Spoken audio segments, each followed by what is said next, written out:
Poin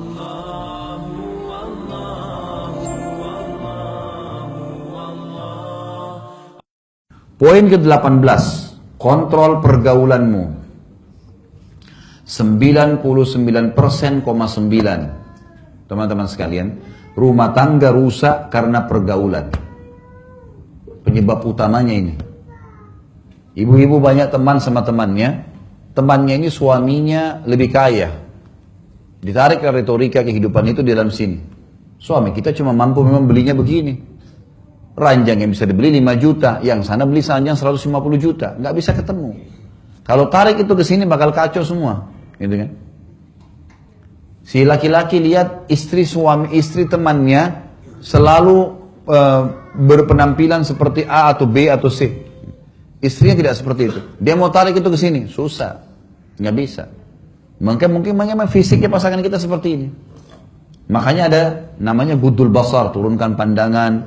Perempuan disuruh pakai hijab. Semua itu tujuannya untuk itu. Untuk meredam supaya orang jangan cemburu.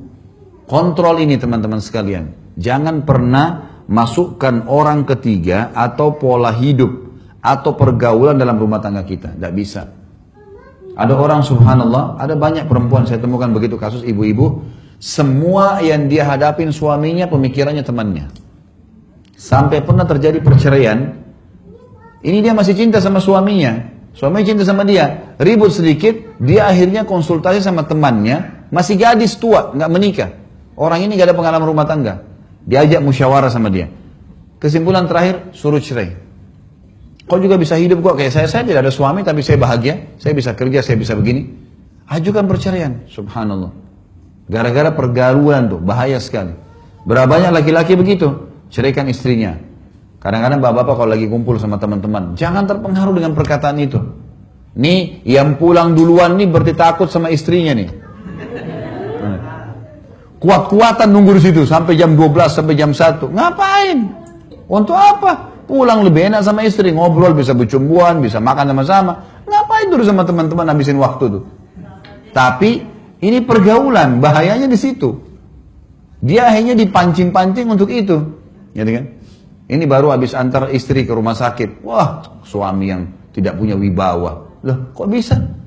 Istri sakit. Utsman bin Affan itu tidak ikut berperang loh di perang Badar. Kenapa? Karena istrinya Ruqayyah sedang sakit. Anak Rasulullah SAW sampai Nabi bilang, jangan kau ikut Utsman, urus istrimu.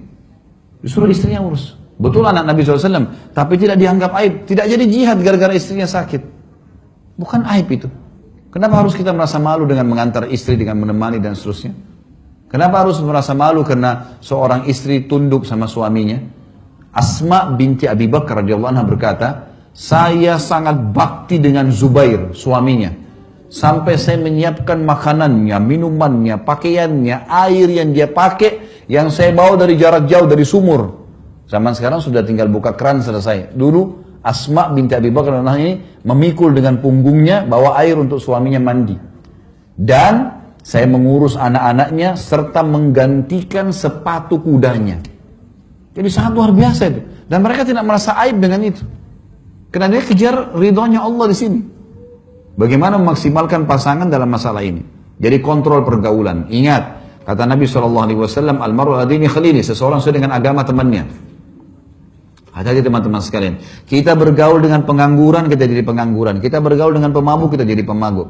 Saya kasih contoh gini. Kalau saya bergaul dengan 10 orang perokok, saya tidak merokok. Hari pertama, hari kedua, kita akan terbiasa minimal dengan baunya. Seminggu mereka akan bilang coba aja sebatang. Sebulan kita akan merokok bersama mereka. Setahun bisa jual rokok. Kita balik sekarang. Saya punya 10 orang teman penghafal Al-Quran. Saya nggak bisa ngaji, bodoh sekali huruf hijaiyah pun tidak tahu. Hari pertama, hari kedua saya malu. Seminggu kemudian boleh belajar huruf hijaiyah. Sebulan kemudian bisa ngaji, setahun kemudian bisa hafal Quran bersama mereka. Hati-hati pergaulan, bergaul sama orang rusak, rusak kita. Bergaul dengan orang baik, maka baik kita.